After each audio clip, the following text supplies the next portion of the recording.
ഇപ്പോൾ ഇതുവരെ സംഭവിച്ച കാര്യങ്ങൾ ഒന്ന് വളരെ വേഗത്തിൽ ഞാൻ പ്രേക്ഷകരുമായിട്ട് റിവൈൻഡ് ചെയ്യാം. ഏറ്റവും ഒടുവിൽ വരെയുള്ള സംഭവങ്ങൾ. ഇന്ന് ഈ വിവരം റോയിട്ടേഴ്സ് ആദ്യം പങ്കുവയ്ക്കുന്നത് അമേരിക്കൻ പ്രസിഡന്റ് ഡൊണാൾഡ് ട്രംപ് ഒരു അവകാശവാദം ഉന്നയിക്കുന്നുണ്ട്. അവകാശവാദമായി പറഞ്ഞത്, after a long night of talks mediated by United States, I am pleased to announce that India and Pakistan have agreed to a full and immediate ceasefire. കഴിഞ്ഞ കുറേ രാത്രികളിലെ തുടർച്ചയായിട്ടുള്ള ചർച്ചകളെ തുടർന്ന്, ഇന്ത്യയും പാകിസ്ഥാനും ഇടയിൽ നടത്തിയ ചർച്ചകളെ തുടർന്ന് ഇരു രാജ്യങ്ങളും തമ്മിൽ ഒരു ഇമ്മീഡിയറ്റ് സീസ്ഫയർ, ഒരു വെടിനിർത്തലിന് തയ്യാറായി എന്നുള്ള വിവരം അറിയിക്കുന്നതിൽ സന്തോഷമുണ്ട്. Congratulations to both countries on using common sense and create intelligence. രണ്ടു രാജ്യങ്ങളെയും ഡൊണാൾഡ് ട്രംപ് അഭിനന്ദിക്കുകയാണ് സാമാന്യ ബുദ്ധിക്ക് നിരക്കുന്ന തീരുമാനമെടുത്തതിൽ. Thank you for this attention to this matter എന്നുള്ള വിവരം ഡൊണാൾഡ് ട്രംപ് ട്വീറ്റ് ചെയ്യുന്നു. ഇത് റോയിറ്റേഴ്സ് അടക്കം വാർത്തയാക്കുന്നു, നമ്മളടക്കം ആ വാർത്ത റിപ്പോർട്ട് ചെയ്യുകയും ചെയ്യുന്നു. തുടർന്ന് secretary general state secretary Marco Rubio, അമേരിക്കയുടെ സെക്രട്ടറി ഓഫ് സ്റ്റേറ്റ് മാർക്കോ റൂബിയോയുടെ ട്വീറ്റ് വരുന്നു. Over the past 48 hours, vice president JD Vance and have engaged with senior Indian and Pakistan officials.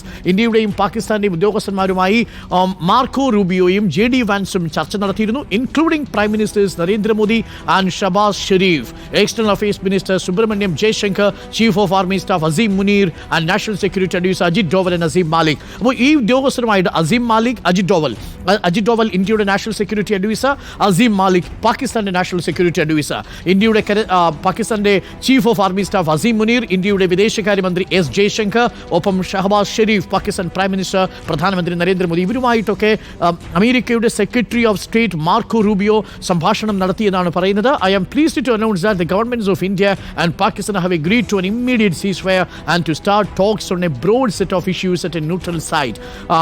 ഇരു രാജ്യങ്ങളും തമ്മിൽ സമാധാനത്തിന് തയ്യാറായെന്നും ഒരു ന്യൂട്രൽ സൈറ്റിൽ, ഒരു പൊതു ഇടത്തിൽ വെച്ച് ഒരു മറ്റു ചർച്ചകൾക്ക്, സമാധാന ചർച്ചകൾക്ക് തുടക്കമിടാൻ, ബ്രോഡ് സെറ്റ് ഓഫ് ഇഷ്യൂസ്, മറ്റ് ഇന്ത്യയും പാകിസ്ഥാനും ഇടയിൽ പരിഹരിക്കപ്പെടാതെ കിടക്കുന്ന മറ്റ് വിവിധ വിഷയങ്ങളിൽ ചർച്ചയാകാമെന്ന് ഇരു രാജ്യങ്ങളും സംബന്ധിച്ചതായി പറയുന്നു. പക്ഷേ അവസാനത്തെ ഈ ഭാഗം ഇപ്പോൾ ministry of external affairs ministry നിരാകരിച്ചിട്ടുണ്ട്.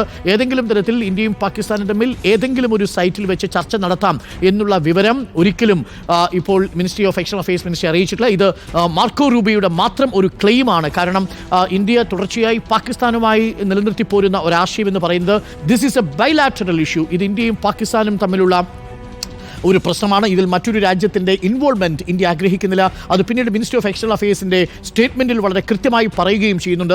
ഇന്ത്യയും പാകിസ്ഥാനും ഡയറക്ട്ലി ആണ് ഈ തീരുമാനത്തിലേക്ക് എത്തിയിരിക്കുന്നത് എന്നുള്ളത്. പക്ഷേ മാർക്കോ റൂബിയോ പറയുന്നത് വെടിനിർത്തലിന് അവരുടെ സാന്നിധ്യത്തിലാണ് തീരുമാനമായത് എന്നാണ്. അത് ministry of external affairs ministry ആ രീതിയിലല്ല അതിനെ കാണുന്നത്.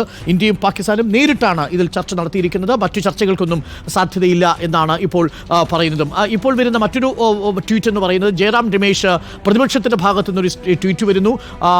വാഷിംഗ്ടൺ DC-യിൽ നിന്ന് വന്ന അനൗൺസ്മെൻറ്റിനെ തുടർന്ന് അല്പസമയം മുമ്പ് വന്നതാണ്. പ്രൈം മിനിസ്റ്റർ ടു ചെയർ, പ്രതിപക്ഷം ആവശ്യപ്പെടുന്നു പ്രധാനമന്ത്രി ഒരു ഓൾ പാർട്ടി മീറ്റിംഗ് വിളിക്കണം, എല്ലാ രാഷ്ട്രീയ നേതാക്കളെയും എല്ലാ രാഷ്ട്രീയ പാർട്ടികളെയും വിശ്വാസത്തിലെടുക്കണം എന്നുകൂടി പ്രതിപക്ഷം ആവശ്യപ്പെടുന്നുണ്ട്.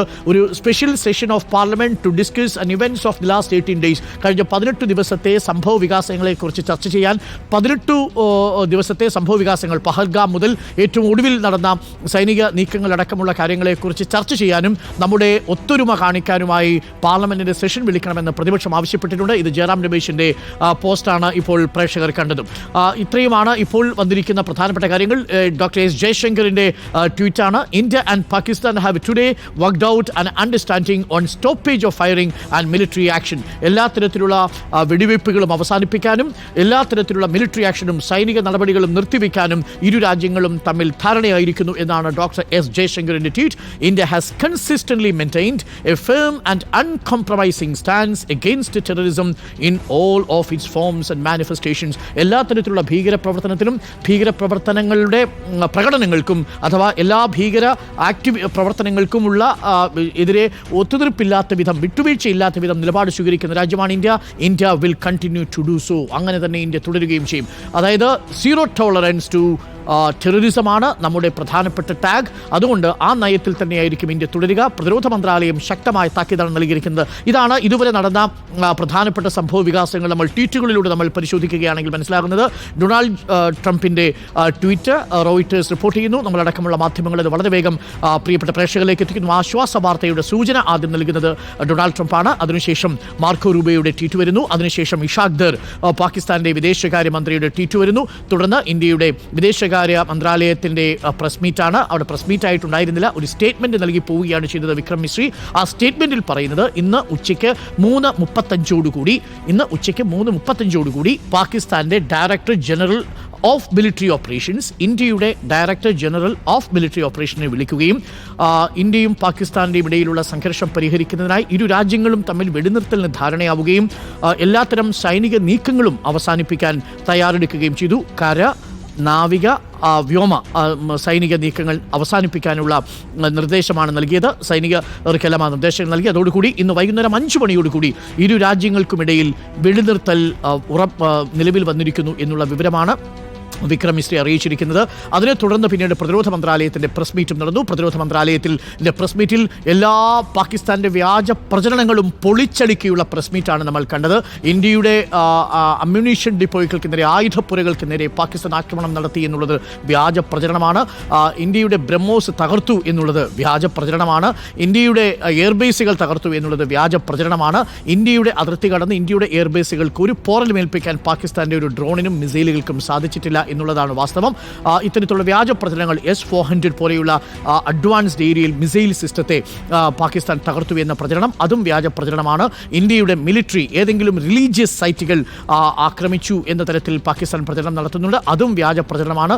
ഇന്ത്യ ഒരു മതേതര രാഷ്ട്രമായതുകൊണ്ട് തന്നെ ഏതെങ്കിലും ഒരു മതസ്ഥാപനത്തെ ഇന്ത്യ ഒരു കാരണവശാലും ആക്രമിക്കുകയില്ല. ഇന്ത്യ ആക്രമിച്ചതാകട്ടെ ഭീകരവാദത്തിൻ്റെ ബ്രീഡിംഗ് സെന്ററുകളെയാണ്, അഥവാ ഭീകരവാദത്തിൻ്റെ പരിശീലന കേന്ദ്രങ്ങളെ മാത്രമാണ് ഇന്ത്യ ആക്രമിച്ചിരിക്കുന്നത് എന്ന് വളരെ കൃത്യമായി പറയുകയും തുടർന്ന് പാകിസ്ഥാൻ ഏതെങ്കിലും തരത്തിൽ ഇത്തരം നീക്കങ്ങൾ നടന്നാൽ, അതിരുവിട്ടുള്ള നീക്കങ്ങൾ നടത്തിയാൽ ഇന്ത്യ അതേ ഭാഷയിൽ കനത്ത തിരിച്ചടി നൽകുമെന്ന് കൂടിയാണ് ഇന്ന് ഇപ്പോൾ അല്പസമയം മുമ്പ് പ്രതിരോധ മന്ത്രാലയത്തിൻ്റെ പ്രസ് ബ്രീഫിംഗിൽ വ്യക്തമാക്കിയിരിക്കുന്നത്. ഏറെ ആശ്വാസകരമായ വാർത്ത, ഏറെ ആശ്വാസകരമായ വാർത്തയായി ഈ നിമിഷം നമ്മൾ റിപ്പോർട്ട് ചെയ്യുന്നത് ഇന്ത്യയും പാകിസ്ഥാനും തമ്മിൽ വെടിനിർത്തൽ, ഇന്ത്യയുടെ അതിർത്തിയിൽ, പാകിസ്ഥാന്റെ അതിർത്തിയിൽ സമാധാനത്തിൻ്റെ കൊടി ഉയരുന്നു എന്നുള്ളതാണ് ഏറ്റവും പ്രധാനപ്പെട്ട കാര്യം. കഴിഞ്ഞ 72 മണിക്കൂറുകളായി നമ്മൾ പാകിസ്ഥാൻ്റെയും ഇന്ത്യയുടെയും അതിർത്തികളിൽ, ഇന്ത്യയുടെ ബോർഡർ സ്റ്റേറ്റുകളിലുള്ള ബോർഡർ വില്ലേജുകളിൽ നമ്മൾ കണ്ട കാഴ്ചകൾ, ആദിൽ പാലോടും നോബിൾ മാരിക്കാരനും മുബഷിർ പി അക്ബറും ഒപ്പം VS രഞ്ജിത്തും അർജുൻ കല്യാടും ഒക്കെ അതിർത്തിയിൽ നിന്ന് കണ്ട ദൃശ്യങ്ങൾ പ്രേക്ഷകരിൽ വിവരിക്കുന്നുണ്ടായിരുന്നു. നമ്മളുടെ നന്ദു പേരാമ്പ്രയും ഒപ്പം മനു ബാലകൃഷ്ണനും ഒക്കെ പകർത്തിയ ദൃശ്യങ്ങൾ പ്രേക്ഷകർ കണ്ടതുമാണ്. കരളലിയിക്കുന്ന ദൃശ്യങ്ങളായിരുന്നു അവയെല്ലാം. ഓരോ യുദ്ധങ്ങളിലും അവസാനം അനാഥത്വം പേറേണ്ടി വരുന്നത് അതിർത്തികളിൽ താമസിക്കുന്ന മനുഷ്യരാണ്. അവർക്ക് അവരുടെ വീടുകൾ വിട്ടുപോകേണ്ടി വരുന്ന സാഹചര്യം ഉണ്ടാവുന്നു. അവർക്ക് അവരുടെ സ്കൂളുകളിലും പാഠപുസ്തകങ്ങളിലും ഉപേക്ഷിച്ച് പോകേണ്ടി വരുന്ന ഒരു സാഹചര്യം ഉണ്ടാവുന്നു. ആദിൽ പോലോടിൻ്റെ റിപ്പോർട്ടിൽ തന്നെ നമ്മൾ കണ്ടത്, സ്കൂളിൽ നാളേക്ക് പോകാൻ വേണ്ടിയുള്ള പുസ്തകങ്ങൾ വെച്ച്, പ്ലേറ്റുകൾ വെച്ച് നാളേക്ക് വേണ്ടി തയ്യാറെടുത്തിരിക്കുന്ന കുട്ടികൾക്ക് അതെടുക്കാൻ പോലുമുള്ള സമയം കിട്ടുന്നതിന് മുമ്പ് പാകിസ്ഥാൻ്റെ ഭാഗത്തു നിന്നും സിവിലിയൻസിന് നേരെയുള്ള ആക്രമണമാണ് ഉണ്ടായത്. അവിടെ നിന്നും ആ വീട് ഉപേക്ഷിച്ച് പോകേണ്ടി വരുന്ന കുഞ്ഞുങ്ങൾ, പാകിസ്ഥാൻ ഷെല്ലാക്രമണത്തിൽ ജീവൻ നഷ്ടപ്പെട്ടു പോയ കാശ്മീരിലെ മുതിർന്ന ഉദ്യോഗസ്ഥനായ രാജ്കുമാർ താപ്പെ പോലെയുള്ള ഉദ്യോഗസ്ഥർ, ഒപ്പം തന്നെ നർഗീസിനെ പോലെയുള്ള 45 വയസ്സുള്ള നർഗീസ്, ജീവനും കൊണ്ട് രക്ഷപ്പെടുന്നതിനിടയിൽ വാഹനത്തിൽ തുളഞ്ഞു കയറിയ ഷെല്ലുകൊണ്ട് ജീവൻ നഷ്ടപ്പെട്ടു പോയ നർഗീസിനെ പോലെയുള്ള മനുഷ്യർ, ഇവരൊക്കെ അതിർത്തികളിൽ ജീവിക്കുന്നുണ്ട് എന്നുള്ളതാണ് ഏറ്റവും പ്രധാനപ്പെട്ട കാര്യം. ഇതുകൊണ്ട് ഏറ്റവും കൂടുതൽ ആശ്വാസകരമാകുന്ന വാർത്തയും അവർക്ക് തന്നെയായിരിക്കും. പൊതുവെ ഇന്ത്യക്കും പാകിസ്ഥാനും എന്നല്ല, ലോകത്തിനു തന്നെ സമാധാനമുള്ള ഒരു വാർത്തയിലേക്കാണ് ഇന്നത്തെ വാർത്താ സായാഹ്നം എത്തുന്നത്. രണ്ടാണവ രാഷ്ട്രങ്ങൾക്കിടയിൽ അവർ തമ്മിലുള്ള ഒരു സംഘർഷത്തിന്, സൈനിക സംഘർഷത്തിന് അയവ് വന്നിരിക്കുന്നു. ഇരു രാജ്യങ്ങളും വെടിനിർത്തൽ പ്രഖ്യാപിച്ചിരിക്കുന്നു. എല്ലാത്തരം സൈനിക നീക്കങ്ങളും അവസാനിപ്പിക്കാൻ ഇന്ത്യയും പാകിസ്ഥാനും തീരുമാനിച്ചിരിക്കുന്നു. ഇന്ത്യൻ സൈന്യത്തിൻ്റെ പ്രതിരോധത്തിൻ്റെ ചൂട് പാകിസ്ഥാൻ അറിഞ്ഞിരിക്കുന്നു. പി. സുനിലുണ്ട്.